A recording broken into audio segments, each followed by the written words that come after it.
Well, hey, folks, I always told you that if I ended up with COVID myself, I would share that journey with you. I don't know for sure if that's what I've got going on right now, but I do know that it's kind of sweeping back through our area again. Even our little small country towns, there are quite a few people that are sick. And so, based on the fact that I've kind of become symptomatic in the last 12 hours or so, I'm going to be tested here in just another 30, 45 minutes. At least we hope. I've got to go back to the doctor for that. So, hopefully, that'll happen pretty quick. Again, I said I'd share my journey. So, what came about yesterday felt pretty good all day, with the exception of the fact I've had a migraine for 2 days. But I've had migraines all my life, so I really didn't think much at all of that. But I didn't feel well at all. Later yesterday afternoon, by last night, I would say around bedtime, I felt kind of nauseated. Just didn't have an appetite, didn't want to eat or anything, and still just feeling a little bit what I would call yuck. Woke up in the middle of the night, probably 2 in the morning, freezing to death, and got up and checked the heat. It was set where it always is, so I wasn't really worried about that. Couldn't figure why I'd caught a chill. Really didn't think a lot about it at that point, up until the fact I woke up this morning around 5:30-ish or 6, which is typical for me, and started realizing I was pretty achy all over. Had some drainage going down my throat. My nose was a little runny on the left side, that sort of thing. Still a little bit of headache. Again, the nausea, okay most of the time, but if I get up and move around, it hits pretty quick. Tried to go in and fix the kids some breakfast, which I did, but just the smell of food, I can smell, but the smell of food just wasn't appealing to me. So I went ahead and went on about my business, did what I had to do this morning, kind of got by with things, steered a little clear of the kids, that sort of thing. And then at that point, basically decided I'd go sit down on the couch and take my medicine, and pulled out a little thermometer, which I've got several. It's just the one El Cheapo I had handy, but pulled out the old thermometer, popped it in my mouth. My fever was 99. I've talked with you at length before about how a 99-degree fever for a transplant patient can be a real fever because we're immunosuppressed. We don't react the same, I should say. So we don't run the fevers typically that anyone else would. Again, that explained why I didn't feel well, but didn't explain a lot. Within about 30 minutes, checked it again.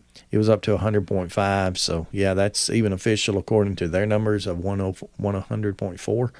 So I talked with my wife a little bit, and she said go to the doctor. I knew she would. Immediately just kind of went down to the urgent care place not too far south of me.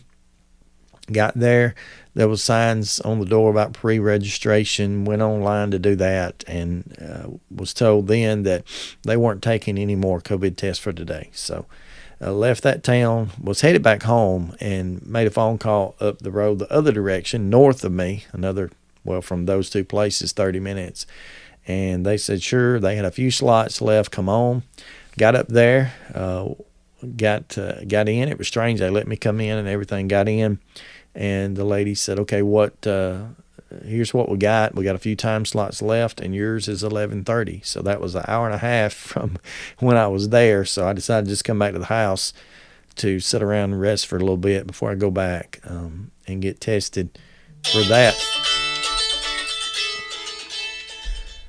Well, that's real life. I don't know. I don't know what I was saying then. That was my transplant team calling, touching base with me, making sure that I had something arranged. But anyway, I'll be going and getting the rapid test done here in just a few moments, and hopefully that'll either show something or nothing. I don't know which way to think on that. You don't want to have it for sure, but at the same time you don't want to have nothing because you feel yucky and you need to know why. So hopefully, whatever comes up, they'll get figured out what's going on.